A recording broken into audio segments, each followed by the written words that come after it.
Hello, good afternoon, everyone.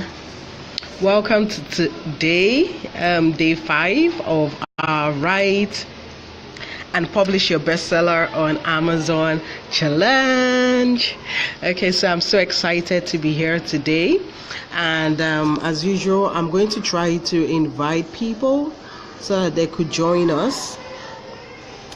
I hope we have learned a lot so far and gained a lot of value from the trainings we've been having all this while. I hope we have gained a lot of value. So if you have joined me live or you're joining me live, I would love you to just say hello. Say hello in the comments. Let me know where you're listening from. Let me know if you've been following, if today is your first time of joining us or you have been listening to us prior to now. Okay? So I would love to know if you've been listening to us prior to now. Okay, so let me just give a quick recap of what we've been doing for the last few days, especially if you've not been following us. Day 1, we spoke about why. On day 1, we talked about identifying the reason why you would like to write your book. We said it could be that you want to have passive income, you want to grow your authority. It could be that you want to do so many things. You want to grow your influence.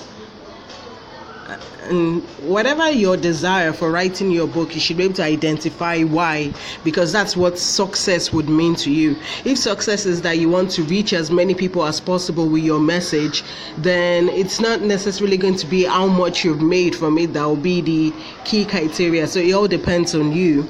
So that was what we discussed on day 1. And day 2, we spoke on how to get your book idea. Day 2, we spoke on how can you get your book idea that you would write on within these 30 days. And we said you should do market research. We spoke about how to use Amazon search bar for determining if your book idea is viable. We spoke about how to use Google Keyword Planner. We spoke about how to use Google search bar. And on day 3, we talked about using your core message. Adiola, thank you for joining and listening. If there's anyone here listening to, you could just say hello and tell me where you're listening from. I would really love to see you say hi and let me know that you are on with us. Okay?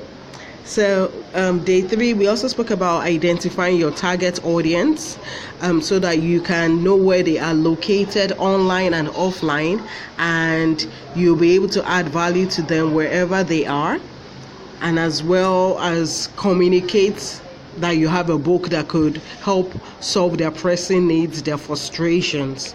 Okay, we talked about your social media profile. Trying to let people know from your social media post that you are an expert or you're an authority on what you want to write on, so that by the time your book is out, they'll know that they can buy from you. Whatever it is they have written would be of benefit to them. We talked about also having like a notification list where your customers are, your ideal customers are online and offline, giving them value and now asking them if they want more. For example, if you're a skincare expert, giving them tips, maybe 5-day challenge, and giving them tips each day on how to improve their skin by using natural products, or even creating a video and at the end of the video asking people if they would like to know more, would they be interested in knowing more and all that. By the time you get their response, and maybe a lot of people are saying yes, we'd love to know more, then you know that it would definitely be good for you to write on that topic. It's something that people would love to know about. Okay, so and yesterday, which was day 4, we spoke about mind mapping, how to do a brain dump on about your book idea. We also said now might not be the best time for you to get your book topic. Don't stress yourself trying to find out, okay, what's my book title? Just know your book topic. Do a mind map for it. You'll be able to use that to determine your chapters, the outline, and when it's time for you to start writing, you'll be able to write.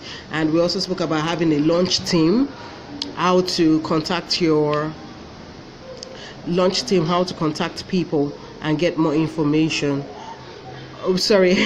Your launch team, how to contact your family, your loved ones, and let them know you're writing a book so that they can help you promote it to their own circle of influence, so that way the information about your book can spread out quickly, and you can also start telling people that they can pre-order your book, especially when you've seen that the interest for it is high.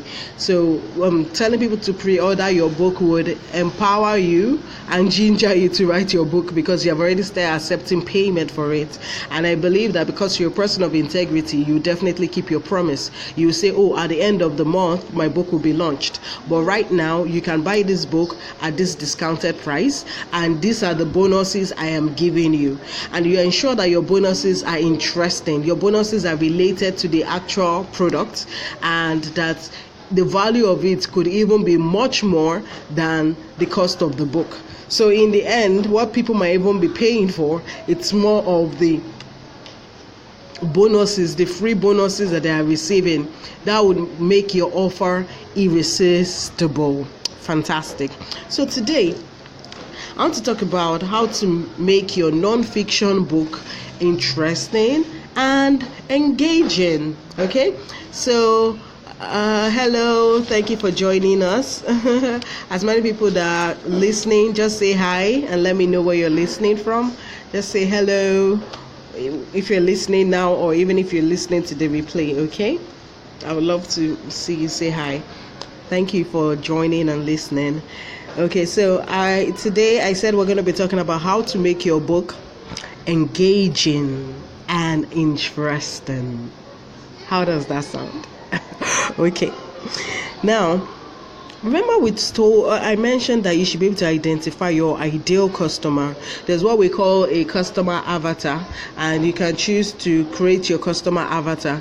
Your customer avatar is like an imaginary person, just that or you can say, okay, this person is a male, he's 27 years old, he's working at NNPC, or he's working in a place where they are paying him 6 digits each month or 5 digits each month. He drives a car, blah blah blah. The characteristics of a particular person that is like your ideal customer. That person might be someone you already know, or it might be someone that maybe you have not met before, but it's just a fictitious person, someone that is a figment of your imagination, that fits the profile of the kind of person that will be interested in buying your book.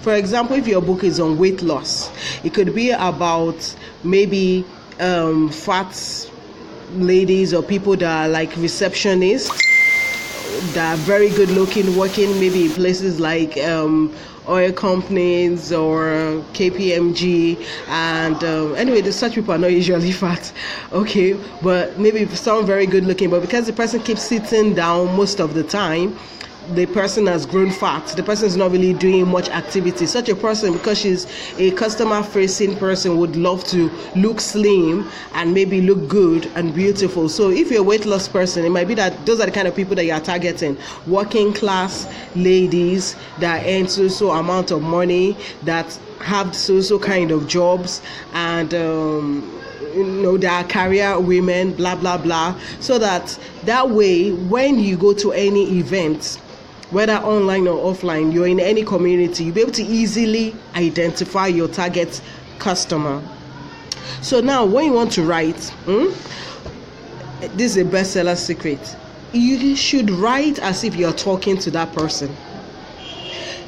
See that person as you're writing, and let it be that whatever it is you're writing, it's like you're just talking to that person, you're gisting with that person, you're interacting with that person, you are answering the questions that person has.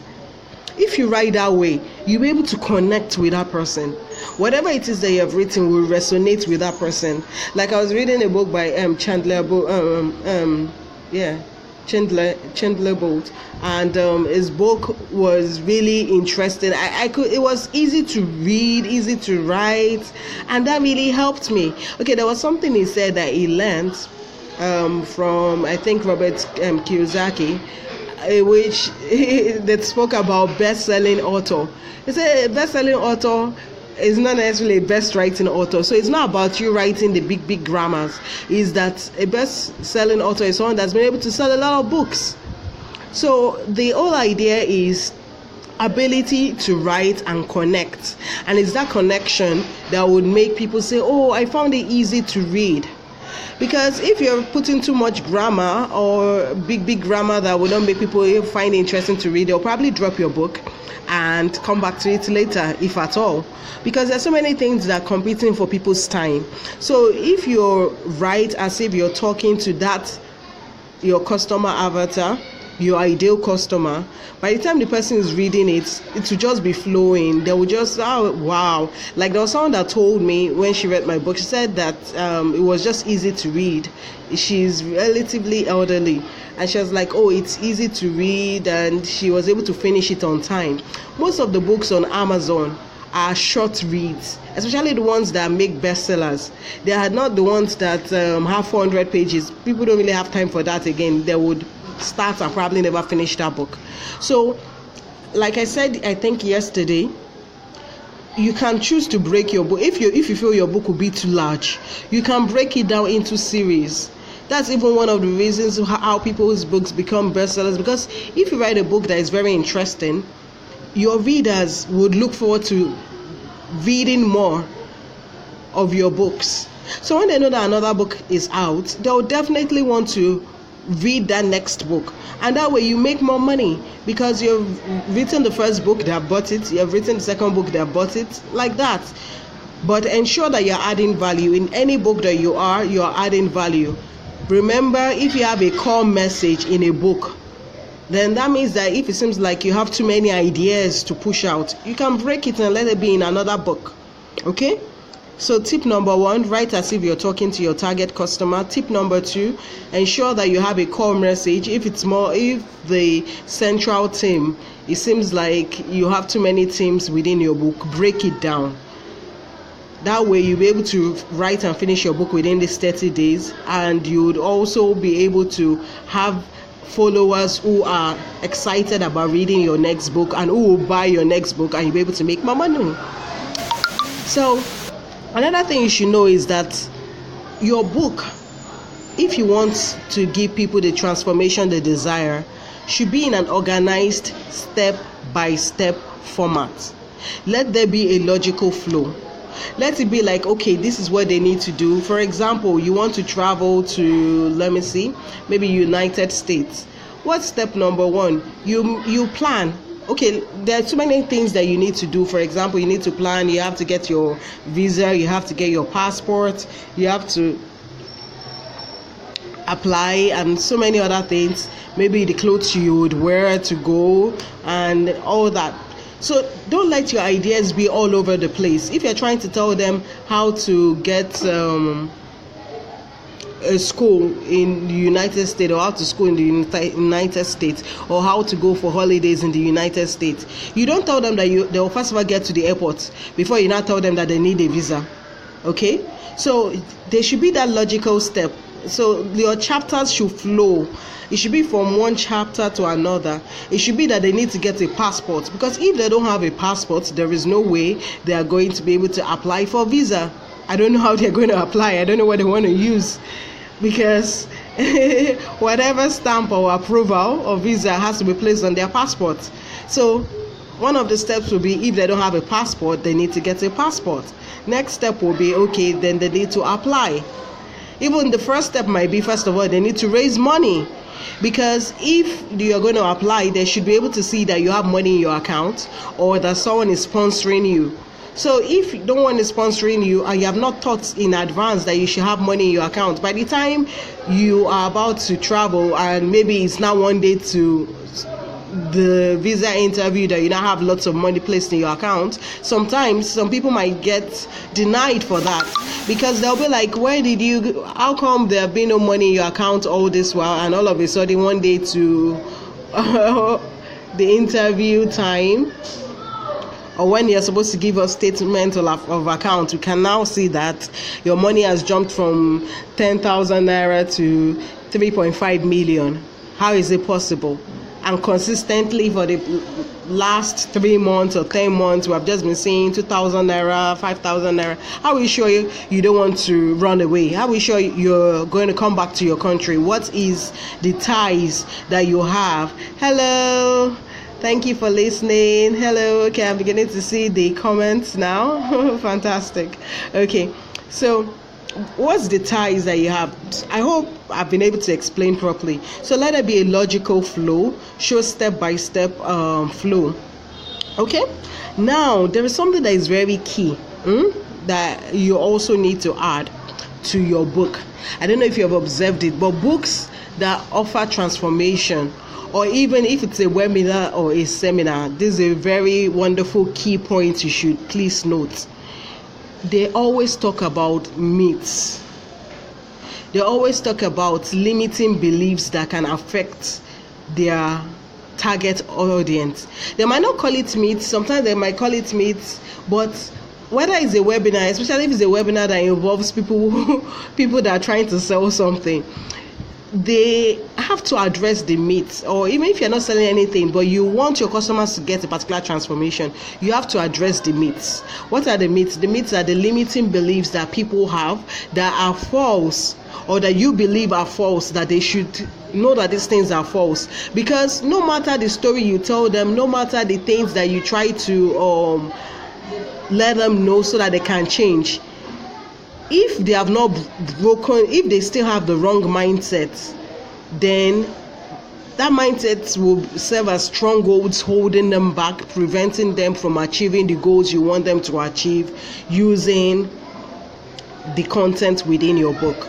So it might be in the first few chapters, maybe 1 or 2, you talk about the myths. For example, in my own book, The Competent Entrepreneur, How to Hack Your Way to Competence by Quality or Training at Low or No Cost. Part of the myths that I wrote about was that people think that if something is free, then it's not valuable. And I said that's false. Because the truth is that for example, air is free. You can breathe. I don't even know if I gave that illustration in my book. That air is free and you can breathe. Does that mean it's not valuable? Okay, say I don't want to breathe this natural air, then decide to go to the hospital and see how much it will cost you to take in oxygen daily. So that something has been given to you for free does not mean you should not value it. Or the fact that someone looks at it that if something is free, then it's not of high quality, and that's false. Because a lot of people give out free content so that you can get to know who they are. Because even if they are well known all over the world, there are a lot of people that still don't know you. Like there is someone that I love and respect. Her name is Lisa Sasevich. I didn't know her like several months back. At least I didn't know her last year. But then someone connected me. I think she was going to launch a product. Okay, yeah, there was the CBS launch. I guess Nigerians are not so used to it in this part of the world. They create, build and sell launch that occurred a few months back in Nigeria, in which Precious NG gave out a lot of value. And people were like screaming, oh my goodness. Well, it's very good. It's a strategy. It's called product launch. There's this guy called Jeff Walker. And he actually wrote a book about it. So it's a kind of launch in which you create like 3 videos. You space them out. You first of all give loads of value. In short, it's just that depending on the teacher here in Nigeria, depending on the mentality, you give out loads of value for free. And in the end, it makes people know you and they know the quality of information they're going to give out. Another person that does something similar is Stephanie Obi. But this time around, Precious NG also involved influencers you call that joint ventures. So Stephanie Obi tends to do her own launch that way, in which afterwards they now take down the videos, but before the launch they give out free training, and that way you get to know, oh, this person is really interested, this person is a very good teacher, this person is an expert in their field. Okay, and then towards the end they launch their product, and if you feel you have gotten value from their previous teachings, you will definitely buy whatever it is that they have if you think it will add value to you. So usually what you do is you talk about the myths, the limiting beliefs. You tell them, no, this thing does not it's not so, or it's not important, or this is false. So any false information that they have that would affect their mindset, such that the information within your book, they will not be able to gain value from it, you have to address it in your book. And you tend to address it usually at the beginning of your book. Okay? Now, another way by which you can make your book interesting and engaging is look at the books of your competitors, especially on Amazon. Or there is this thing that they call look inside feature. Although you might need to use like a VPN, access Amazon via a VPN, then it will probably look at it that, okay, you now have maybe like a US IP address, or that's if you're accessing it from Nigeria anyway, or a UK IP address or a non-Nigerian IP address, and you'll now be able to use the look inside feature. With the look inside feature, you'll be able to see like the table of contents, especially of similar books similar to what you want to write, and you'll be able to get ideas from it. You'll be able to get, oh, okay, this might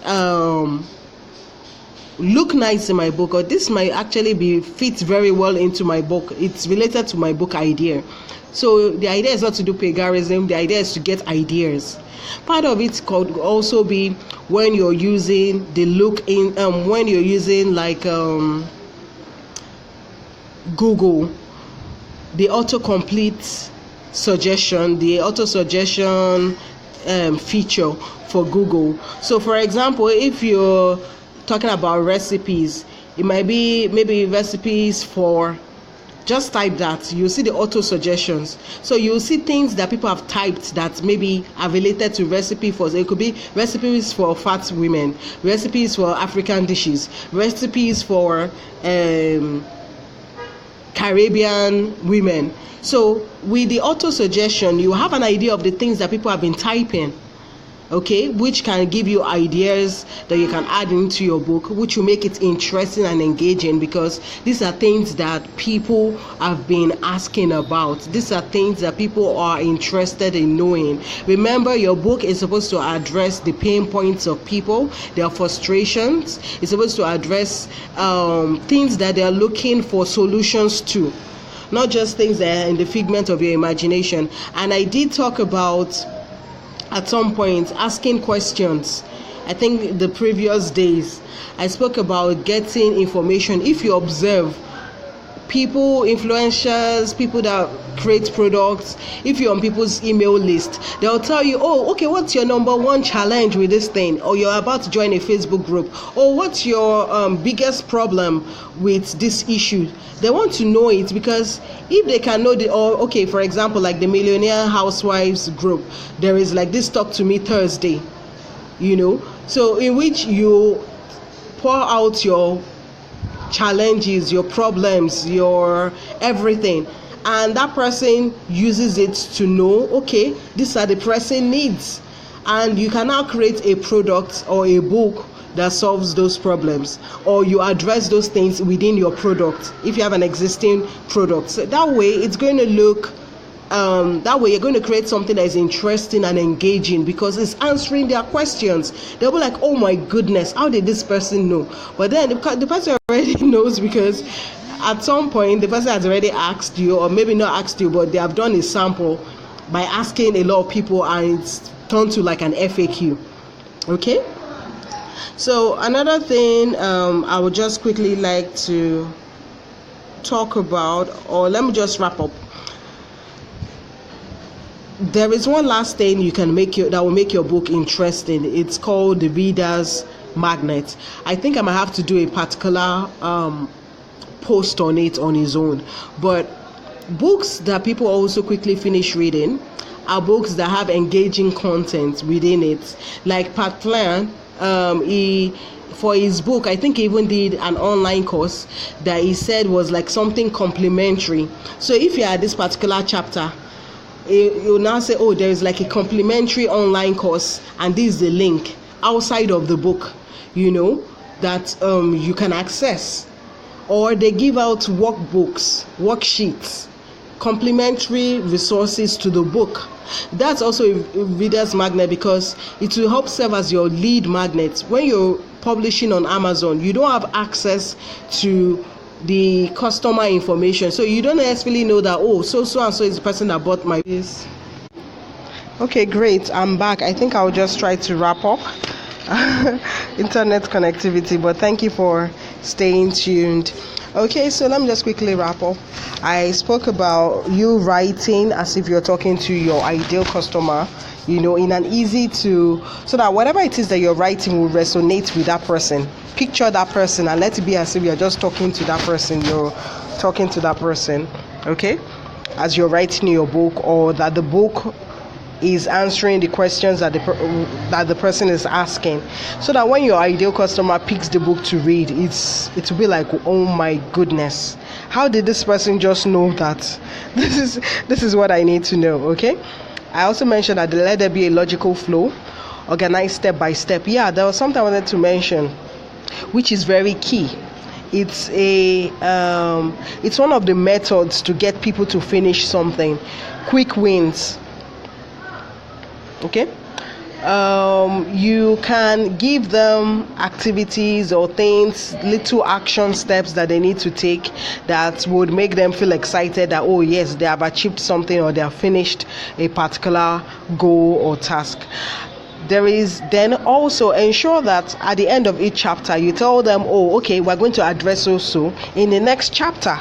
Let them have something to look forward to. Okay, if you observe, it's also a strategy used in emails, there is the name they call it, I can't remember right now, whether emails or anything. When people know that there is something to look forward to, then they come. If you observe, sometimes I do it. I'm like, okay, we have learned so I might not necessarily mention what we're going to do tomorrow, or I might do that before the actual time and say, okay, at so time I'm coming live, we'll be talking about this. So people have something to look forward to. So for chapter 1, you say, after talking about it, you say, and so issued is something we're going to address in chapter 2. So subconsciously they are looking forward to reading chapter 2. Subconsciously they're looking forward to reading chapter 3, because you have told them what to look forward to. Okay, so it's very important. Ensure you add it. It's a bit it's like a subtle on the G strategy, but it's very effective. So ensure there is a logical flow. Ensure you do things organized step by step. Your book should have like a step-by-step action for them to take. Don't let it be that you're writing the last action they need to take at the beginning and the middle one at the end, and in the end, if they need to take action, they can't, because everything was all over the place. Okay, also I mentioned having readers magnets. And I said a reader's magnet can be maybe like worksheets, a complimentary course that would act as your lead magnet, that people can go to the browser or something and sign up for, which most likely is free.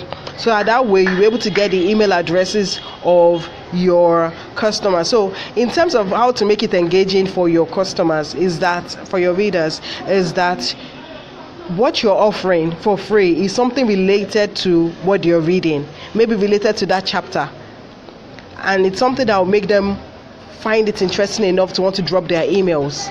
So it could be that if it's about a recipe book, it could be that you're telling them to download the special secret recipe for a particular meal. That's if it's that you have not written it there. Or for, I don't know, you just let it be something related, something that your ideal customer will find it interesting enough to want to put down their email or to want to take action. I also mentioned that we should address myths. Mindset is very important. If you observed on day one, I spoke about myths related to writing, and I try to address the mindset that might want to hold people down from writing their book. So usually, if you observe in good books, it's usually there. They try to address, they might not call it myths, but one way or the other, they'll ask questions, or even in a webinar, especially if they are trying to sell something, or if they want you to get a certain transformation, whether they're selling something or not, they're trying to take action. They'll say, you might be thinking blah blah blah blah blah, or you might be thinking this that it does not apply to you, but it does. So person in so country applied this same strategy and it worked. And the person is not even in the United States, the person is in Singapore, the person is in Cameroon, and applied this step-by-step action and it worked for them. Okay, you might be thinking blah blah. I'm just giving an illustration, basically addressing mindsets, those things that people will make them think, oh, this, what you're saying does not apply to me. What you're saying, I don't think I can do it. I don't have the money. Any objections that they have, you try to address it. And you tend to address it in one of the early chapters of your book. And I also spoke about how to get ideas for your book, interesting ideas and chapters, by using the Look Inside feature of Amazon, and also by using the Google auto suggestion feature. So I thank you all for listening. I hope you've been able to gain value from what we have said, what has been taught today. If you have questions, don't forget to ask them. This weekend I will need us all to be available live. I'm going to be doing a video tutorial, a workshop. That workshop would be available for only 24 hours. It's not the same as this my live audio recording that I said I want to leave till the end of the challenge so that many people can follow us. With the workshop, please, I need us to come online on time. If you can't come online on time, ensure that during the stipulated time for the replay, you'll be available. There will always be network challenges, so please, let's not say, oh, network did not allow me come up on time. Let's just try our best. If you're going to get alternate internet service, please, let's try our best to utilize the 24-hour window after the workshop. Okay, so thank you all for listening. Thank you all for always coming up, and definitely I want to believe that you're applying all these things that are being taught and that you will write your book. Okay, I want us to write